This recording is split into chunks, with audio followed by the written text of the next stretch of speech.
Yeah, that was absolutely amazing. That was Micah on lead vocal there. Pretty awesome, huh? It was great. I'm going to ask my friend Derek to come on up. Would you guys give Derek a hand?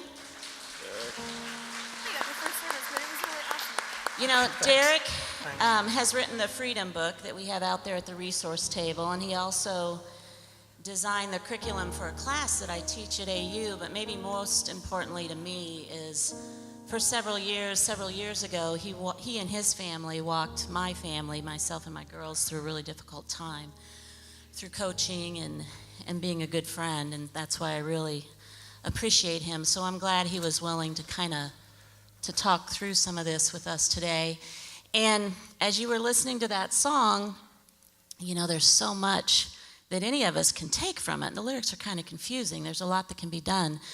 But Derek, you were talking with us in staff meeting a couple of weeks ago, and you said you had heard this song, and talk a little bit about that. Yeah, let's, if you could bring up the lights just a tad, that'd be great. I was just running some errands, so I went to Home Depot, and I was just listening to my iPhone, the music on my iPhone. And this is a song that, I've got downloaded as a favorite song. Coldplay is one of my favorite, I guess, groups. So as I was listening to this song, I'd listened to it for probably the 1,000th time, because it's been out for a couple of years. I was noticing on YouTube it's got like 129 million views or something ridiculous. So yeah, they're doing okay. I'd say they're doing okay. So it's a song that it's fun to like jog to, in the morning. And no, I don't know. Okay. I don't get that. And so I pulled up to the grocery store, and I was listening to the song, and I listened to kind of the first lyric stanza in the lyric, kind of just listening to the words. And I caught a few of them. I'm like, I wonder what this song's really saying. Right. And so I pulled the lyrics up on my cell phone, and then was listening to the music in my ear and in my earphones. And as I was reading the lyrics, I actually started to cry. And Derek doesn't cry a whole lot, so this would be interesting. No, I did back in 1982 once. Yeah, for just a minute. So anyways, this was kind of a very odd thing. And what I recognized is that so there was something happening, but what was happening in me is that the lyrics of this song were not really touching my mind. They weren't really touching your thoughts. My thoughts. It was more like they were touching my soul. Right. It was something much deeper that it was going to. Yeah. Now, we talk a lot and have for the last, a couple of years now about the spirit, the soul, and the body, and how there's three parts of us. But you're talking about something impacting you at the soul level. So help me understand how are we defining soul here? Yeah. And so soul can be defined as two different ways. It can be defined, it can be translated as psyche, like something that your mind is thinking. Right. But there's also this soul life that's used in Scripture that is this deep part of us. Right. And so Dallas Willard, he is he actually passed away last year, but he was a professor at University of Southern California, a philosophy professor. Right. A very strong Christian, wrote some wonderful Christian books on spiritual formation. That was his really life work, was spiritual formation. And it's kind of unusual for a philosophy professor at a state school to be a Christian, so he was unique. Yeah, that's right. And here's how he defines this soul life. He says, what is running your life at any given moment is your soul. Not external circumstances, not your thoughts, not your intentions, not your feelings, but your soul. The soul is the aspect of your whole being that correlates, integrates, and enlivens everything going on in various dimensions of the self. The soul is the center of human beings. So let's go back to that previous slide one more time. What is running your life at any given moment is your soul. It's the very center. It's what's running your life. And, this part of our life, because it's invisible, right? It's just very easy to ignore. Right. It's a little more easy to kind of be aware of your external circumstances and your external life. And to react to that. We kind of are in autopilot reacting to that. That's right. And even to a certain extent, kind of be aware of your actions and what you're feeling. But your soul is this invisible part that kind of works all through, like integrates the whole body. And I just finished reading a book a few months ago called Beyond Death. Yeah. And it's written by a couple of guys. One name's J.P. Moreland and the other one's Gary Habermas. And they're both Christian apologists. So they defend the faith. They're like C.S. Lewis or G.K. Chesterton or somebody like that. Right. And they actually set out in this book to prove that there's life after death, even if you don't believe in God. Yeah. They look to prove that, and I think they've done it. And Moreland spends time talking about philosophically how there's life after death. I think when you die, you hear big trains coming Yeah. in the distance calling you home. Yeah. Okay. I think that's actually true. Yeah. And then Habermas's claim to fame is really proving the resurrection of Christ, and as he rose from the dead, that he was actually a living soul. Okay. Huh. But the most interesting thing, which is kind of the point of this, is that they spend quite a bit of time talking about near-death experiences and how they've joined the medical community to be able to really empirically prove this kind of life after death. So, for instance, the stories, thousands of stories that they've been able to compile where someone has actually died, and then once the death of the body has occurred, the person can actually still sense things, see, feel, connect, etc. And for instance, they would tell a story of a blind man who passed away, and before he got resuscitated, he was able to see what was going on in the operating room. He was able to see what was happening in and around him. So then when they resuscitated him, he was able to actually tell what color a shirt the surgeon was wearing and what they were saying, and he could see and feel it. His heart actually stopped. Yeah, he was dead. Yeah. The body was dead. And then he came back and described to them what was going on. Now, of course, when he came back, he was blind again, right. So he couldn't see anybody. But it's very hard to, how did you know that? Yeah, exactly. But what it shows is it shows that this soul life that we have is something that can exist. It's alive, and it can exist beyond even our physical body living. Yeah, and beyond our consciousness. That's right. Because I just finished reading a book called The Proof of Heaven by a neurosurgeon, and it was very similar. They call these near-death experiences NDE, and there's 3 common variables. One is there's a sense of a passageway through. Second, there's a sense of someone familiar there kind of guiding you, someone that might have died before that you knew and loved. And third, there's a sense of this unconditional acceptance and love. And what this neurosurgeon proved was that, our soul is beyond our consciousness. And he was in a coma for 7 days. There's no way. And he understood how all this works. So much like what you're referring to, there was no other explanation for what he saw and what he experienced. But this soul that can live without a body right. Also lives within our body right now. Yeah. And that's really what we're, over really the next 4 weeks or so, or 3 more weeks, Chris is going to be talking about, is this soul life. Dallas goes on to say, if your soul is healthy, no external circumstances can destroy your life. If your soul is unhealthy, no external circumstances can redeem your life. Often, it seems like, for me, if I can get my external life to work, then it kind of gives me a quick upgrade. Yeah. Yeah. Like somehow my life has just been upgraded to version 2.3 or something. If I can get my external life to kind of make sense. And what Dallas says here with an enormous amount of wisdom is that really no external circumstance can really upgrade your life. Right. And if we have a healthy soul, no external circumstance can really destroy your life. The true being of who we are really isn't this external stuff that we have. We're souls, we're made by God, we're made for God, we're made to need God, But often I, especially, try to live off this self-sufficiency, like, I got it, I can take it, I can handle it from here. And that's really what, I guess, first connected with that Coldplay song. Yeah. The very first stanza in that Coldplay song, at least to me, connected with my desire or my desire to want to be self-sufficient, but knowing at the same time that that self-sufficiency is kind of a course of destruction.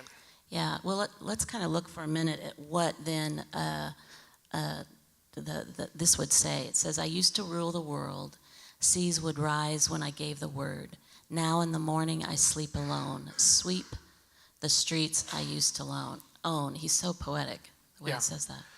And so, for me, when I first had read this stanza as I was reading it in the car, now, of course, I don't physically sweep the streets I used to own, but emotionally, I remembered the times in my life where I felt like I either had it all together or wanted to get it all together, and I thought everything was going well, but emotionally, how inside it was like I was sweeping the streets that I used to own. Right. So there was this time when I thought it was all great, and then it was still kind of going great, but inside I was dying.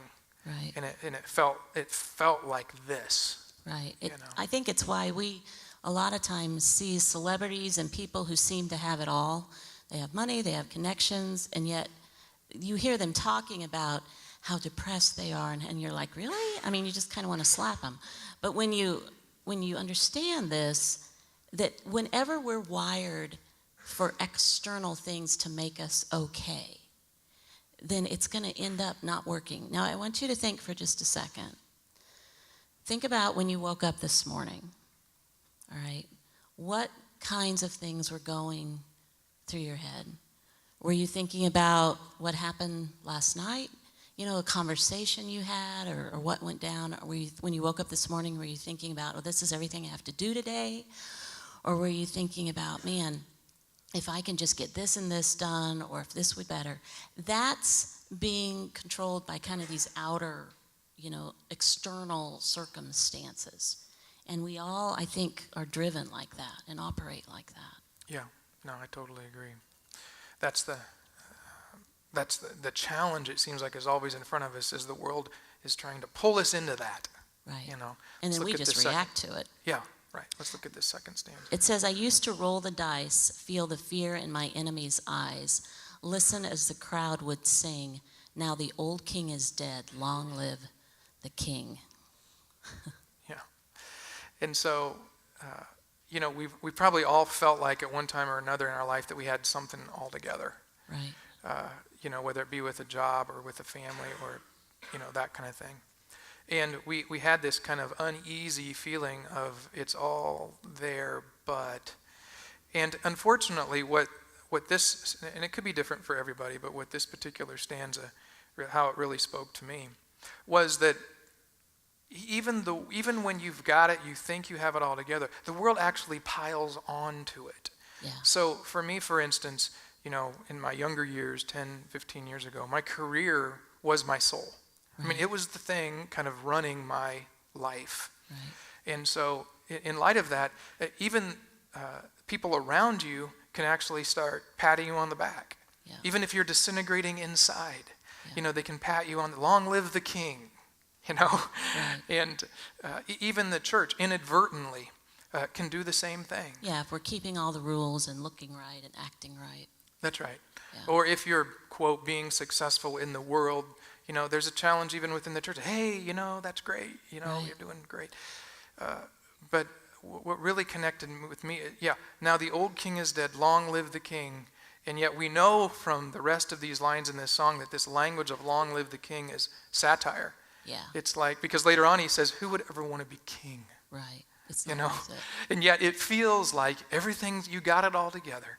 But it's just a matter of time before we realize these external things never, ever work. Yeah. They never work. Oftentimes in our society, I think men are socialized that whatever you do, like Derek was talking, like at a young age, he had accomplished a lot. So men get this energy around, well, what is it that you do? and all of a sudden that's the world's pat on the back. I think many times for women, we get socialized with who we're attached to. It starts like in 6th grade for little girls. Who we're attached to, how are we controlling, and manipulating the people around us so things are going well. I was kind of a codependent on steroids and still recovering, but my worth was all tied into it, whatever my husband was doing, whatever my kids were doing. That's what I reacted to. And then the church would say, oh, well, you have a happy marriage, or your kids, aren't doing this or this, so this means it's okay.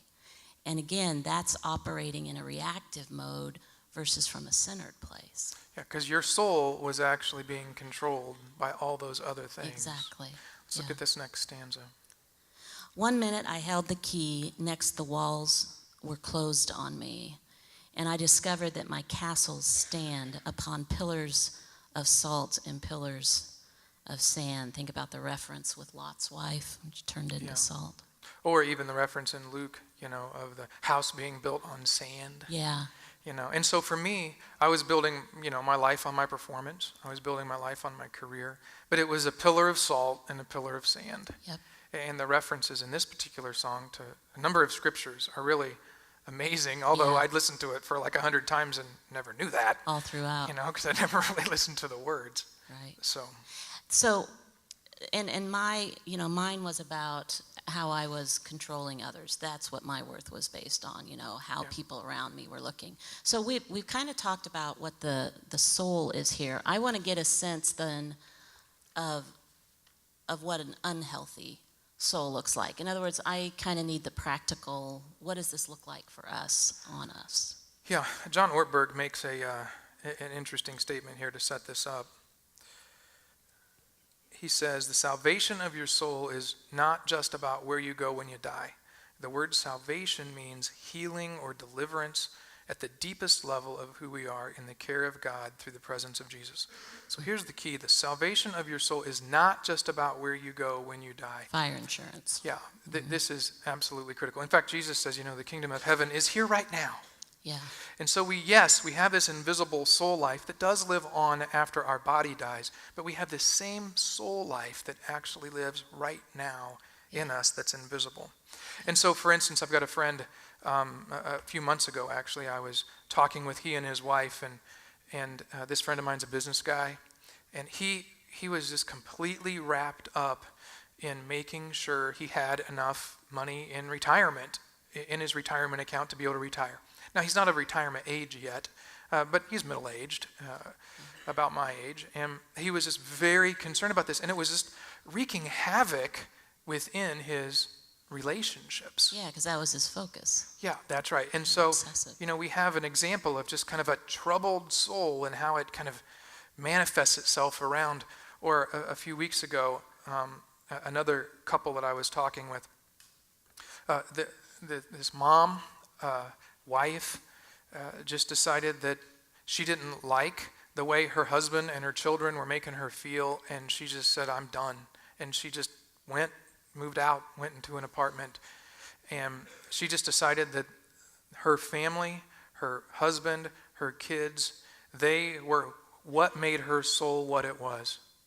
Right. And so if that can't line up like I want it to line up, then I've got to move out. It's a soul that's troubled. Yeah. John Ortberg tells a really kind of neat story in this book where he says, he talks about a pastor, and this pastor is in the Deep South, and this church that he had grew astronomically, so he was famous. Right. And so when John went into his office, he saw this pastor with him with pictures on the wall with famous people and that kind of thing. But this particular pastor was angry. And when John was talking to him, he was angry because the people in his church weren't asking other people to come to his church any longer as much as they used to. And it wasn't growing as fast as it used to. And the people weren't out getting other people in the church like they needed to. And so he was angry. His soul was disintegrating. Let's look at that. In fact, Here's what he said to John when they were talking. The pastor said, "I'm tired of looking at empty seats." And then John responds, "As if the goal of church is empty seat avoidance." You know, this pastor had completely missed the fact that the church is about the spiritual health and growth of the people around him, not about whether or not he can have enough people show up to make him feel like he was something. Right, and he had felt popular at one time, and so he was getting his worth from the numbers. Right, and so you have a soul that's really disintegrating right in front of your eyes, and he's a pastor. Yeah, and I think it's easy to look at these stories and say, oh, well, obviously, but I want you to think for just a minute. Think about the one, maybe two things in your life. If it was different, if it was better, if your marriage was better, if your children were acting differently, if your appearance was different. I want you to think about the one or two things that if it were just different, then you would be okay. That's the same thing that this pastor was doing. Do you see, he was taking something external and attaching who he was to that and letting his soul be manipulated by those external things. And we all do it. And it has so much power on us, over us. Yeah, you had a slide up there just a minute ago, right before the previous one, talking about, that John Ortberg had, talking about external circumstances. Here's what he says: sooner or later, and man, I live this reality sometimes over and over. Sooner or later, your world will fall apart. What will matter then is the soul you've constructed. That's what's going to be left. Yeah. And eventually, that's the way the world works. That you can't ever land your life on something of the world without expecting it to fall apart and disintegrate. And we see examples of people who everything around them has fallen apart, and they seem to be okay. I mean, they're not like, woohoo, I'm glad everything's falling apart, but they're okay. There's a steadfastness. It's like they have that rock foundation. Yeah, they're on solid ground. Jesus talks about this in Mark chapter 8. He says, "What does it profit a man to gain the whole world and forfeit his soul?" Now, in my opinion,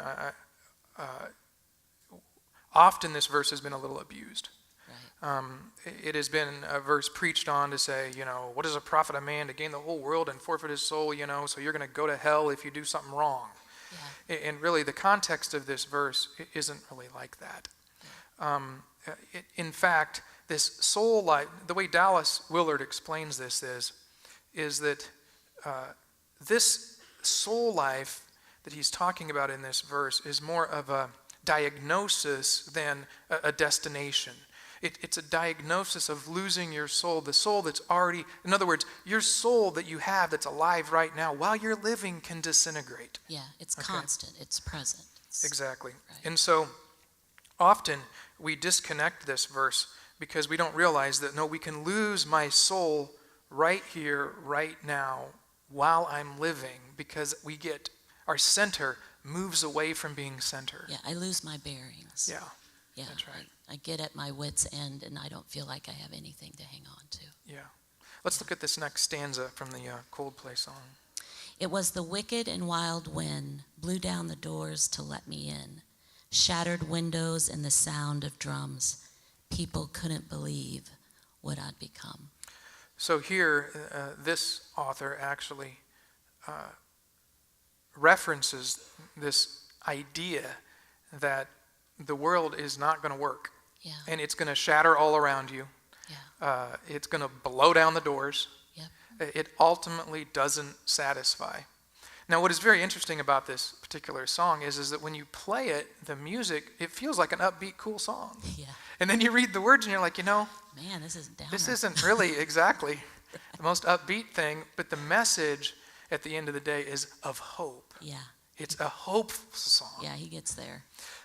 And then the last line, people couldn't believe what I become. It reminds me of back when I was probably in my early 30s, and where my whole career was running my life, and my mom called, and I remember her asking me, saying, Derek, obviously I've known you since you were a baby, but what have you become? And it wasn't like, look at what you've become. It was more like, what have you become? That's pretty powerful when your mom says that. And this is the kind of language I think we hear in this verse of the song. It's like, not, oh, I can't believe who you become, look at this great thing. It's more like, I couldn't believe what I'd become. Yeah, and I think many of us, if we were honest, there have been those times where if it wasn't people around us saying, what's happening to you? We had those voices in our head saying, what am I becoming? What's happening here? What's happening at the soul level? Yeah, let's look at the next stanza here. Revolutionaries wait for my head on a silver plate. There's John the Baptist. Just a puppet on a lonely string. Oh, who would ever want to be king?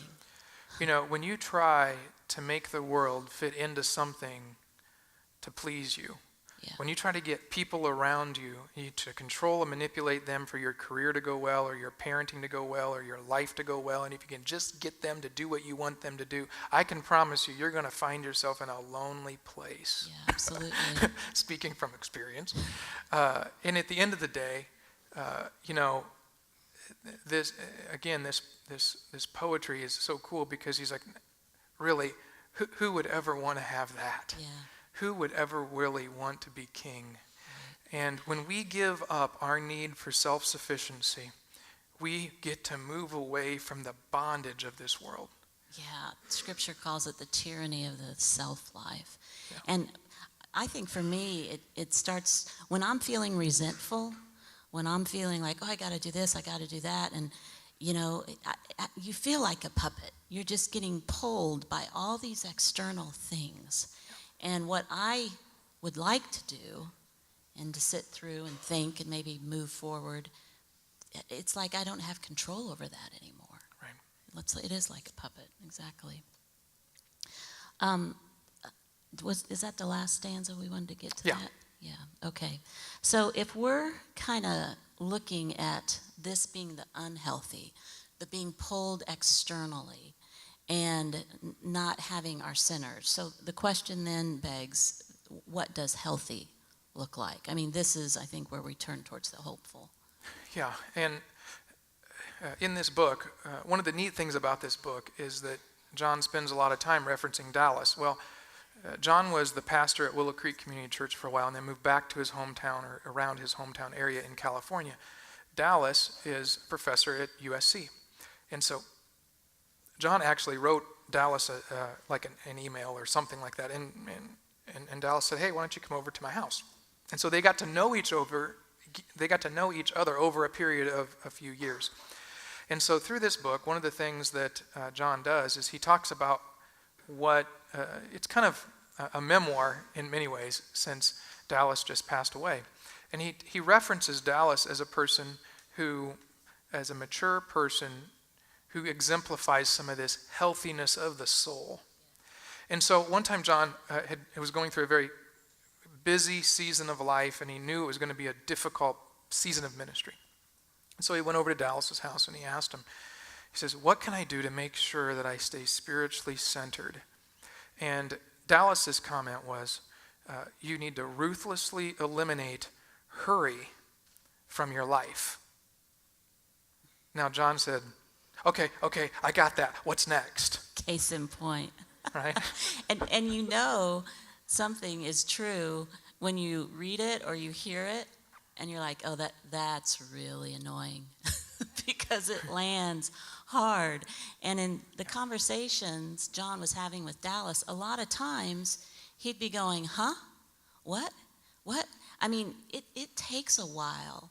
When we're talking with someone or reading scripture or truth is coming across, it takes a while for it to sink in. Yeah. But God is so kindly patient with us. And I would guess in this situation, Dallas was so patient with John. And Dallas went on to say, hurry is the enemy of our spiritual lives. Wow. And in another book that John had written, he told a story about his daughter, Mallory, who he was giving a bath. Yeah. And so that would make her, I don't know, young. I never gave my kids a bath. But anyways, let's say 3. Yeah. And Mallory was so excited to have the bath. And then she was done with the bath. She was jumping up and then jumping out of the tub and then drying off and just doing her little dance and just playing around. And finally, John looked at her and said, "Mallory, come on, hurry." And this little 3-year-old girl looks at John, or her dad, and says, "Why?" And then John says, "I have no idea. Yeah. I have no idea." Yeah. See, a healthy soul looks like an unhurried soul. Right. An unhurried person. And I don't even have a sense of that. You know, I think in our society we are always being pushed externally, pulled externally. John tells us another story about Dallas being in class. And so here Dallas is teaching these, Dallas at this time is probably 70 years old and teaching these 18, 20, 21-year-old kids in college. And one of the students at the end of class made a comment and a remark that was very disparaging to Dallas and objected to what he had to say, but did it in a very rude way. And Dallas politely responded that he thought, well, that would be a good time to end the class and let everybody think through that. So he didn't address what the student said? No, he didn't address it at all. And John, there was another student in the class, like, "Why didn't you lay this guy out? Right. Here you are, you're a brilliant professor. You could have absolutely taken his argument and undercut it. Yeah. Why would you do that?" And humiliated him. Yeah, exactly. And this is what Dallas said. He said, "I was practicing the discipline of not having to have the last word. Being right is actually a very hard burden to be able to carry gracefully and humbly. One of the hardest things in the world is to be right and not hurt other people with it." Wow. To be right and not hurt other people with it. It feels like when we're right, we want to make sure everybody knows it, and we want to put people in their place. I think about all the times when Christ could have laid people out. And the challenging or the deceitful thing about this being right is most of us move into this place that says, no, I have to tell them, because if they don't know, they need to know the truth. Yeah. And if they don't know the truth, then we end up hurting them instead of helping them. Yeah. It reminds me of a time when I was still living in Pendleton, and my wife and I were actually standing at the counter, like we have an island in our kitchen, or we did at the time. And she looked at me after kind of an intense conversation, and she said, "Derek, it seems like that you're just going to continue to talk until I agree with you." You were busted. Yeah. So she decided to inform me that, being right wasn't all that it was cracked up to be. Yeah. Yeah. So a healthy soul is an unhurried soul. But a healthy soul is also a soul that doesn't have to be right. And then finally, John mentions to Dallas one day, he says, "You know what?" He says, "Keeping score is so much easier." In other words, attempting to assess whether my life is healthy or not is so much easier if I could just figure out how to put on a scorecard based on my external life. Yeah. Can't I keep score based on how many people, John was a pastor, how many people liked my sermon, Yeah, or how many exactly. books I sold? Or can't I just feel like my life is good enough based on how well somebody likes me? Something or something tangible. Exactly. And interestingly enough, Dallas's response to him, to John in that moment, was this: "You think you have to be someplace else or accomplish something more to find peace, but it's right here." And here's the kicker: God has yet to bless anyone except where they are. Wow. C.S. Lewis says, the present is the most like eternity, because that's where God dwells. Yeah. So right now, where you're sitting, what God is saying to you in this present moment is the time for connection, is the time to being blessed. Yeah. Right now. So, as Dallas finishes that statement, there's a recognition that a healthy soul is a content soul. Yeah. A healthy soul is a person who can be content with a little. But you know, a healthy soul can also be content with a lot. Sure. And both are very dangerous. Yeah. Having a little or a lot has a tendency to want to move you into relying on the world. Yeah. If it's a little, we're depressed. If it's a lot, we're prideful. Yeah, that's right. And so we have a healthy soul is an unhurried soul. A healthy soul is a soul that is content. Yeah. You know, and then we also know that a healthy soul is one that doesn't always have to be right. And so this last stanza we're going to look at. Go ahead. For some reason I can't explain, I know St. Peter won't call my name. Never an honest word, but that was when I ruled the world. He makes a turn there. Yeah, and so when we're living in a world, in our world, and we're controlled by the world, it feels as if St. Peter won't call my name, because we feel so disconnected from the true source of life. Yeah. And we know what it's like. It feels like there's lies all around us. And so there isn't an honest word anywhere. And we're out there trying to make it work. We Exactly. can't even hear ourselves. But, and this is what's really cool about this particular line, but that was when I ruled the world. So the hope comes with the fact that it doesn't have to feel like St. Peter won't call my name. It doesn't have to feel like there's never an honest word if I'm not trying to rule the world. Right, if I let it go. You know. Not frozen, but Yeah. if I let go. That's right. That's right. And so what we're going to do this month, over the next 3 weeks, Chris is going to be, we've kind of set up what the soul is. Right. And what it looks like to have a healthy soul and an unhealthy soul. But Chris is going to talk about, over the next 3 weeks, how to move towards a healthy soul life.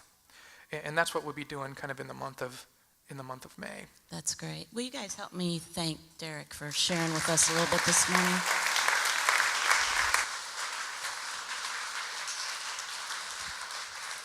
I'm going to ask the band to come back up, and I'm going to read you a story. It's a short story, but if you're like me, you probably enjoy stories. And it comes from the beginning of this book. And listen closely as it ties into what we just talked about. There once was a town high in the Alps that straddled the banks of a beautiful stream. The stream was fed by springs that were old as the earth and deep as the sea. The water was clear like crystal. Children laughed and played beside it. Swans and geese swam on it. You could see the rocks and the sand and the rainbow trout that swarmed at the bottom of the stream. High in the hills, far beyond anyone's sight, lived an old man who served as keeper of the springs. He had been hired so long ago that now no one could remember a time when he wasn't there. He would travel from one spring to another in the hills, removing branches or fallen leaves or debris that might pollute the water. But his work was unseen. One year, the town council decided they had better things to do with their money. No one supervised the old man anyway. They had roads to repair and taxes to collect and services to offer, and giving money to an unseen stream cleaner had become a luxury they could no longer afford. So the old man left his post. Now high in the mountains, the springs went untended. Twigs and branches and worse muddied the liquid flow. Mud and silt compacted the creek bed. Farm waste turned parts of the stream into stagnant bogs. For a time, no one in the village noticed. But after a while, the water was not the same. It began to look brackish. The swans flew away to live elsewhere. The water no longer had a crisp scent that drew children to play by it. Some people in the town began to grow ill. All noticed the loss of sparkling beauty that used to flow between the banks of the streams that fed the town. The life of the village depended on the stream, and the life of the stream depended on the keeper. The city council reconvened, the money was found, the old man was rehired. After yet another time, the springs were cleaned, the stream was pure, children played again on its banks. Illness was replaced by health.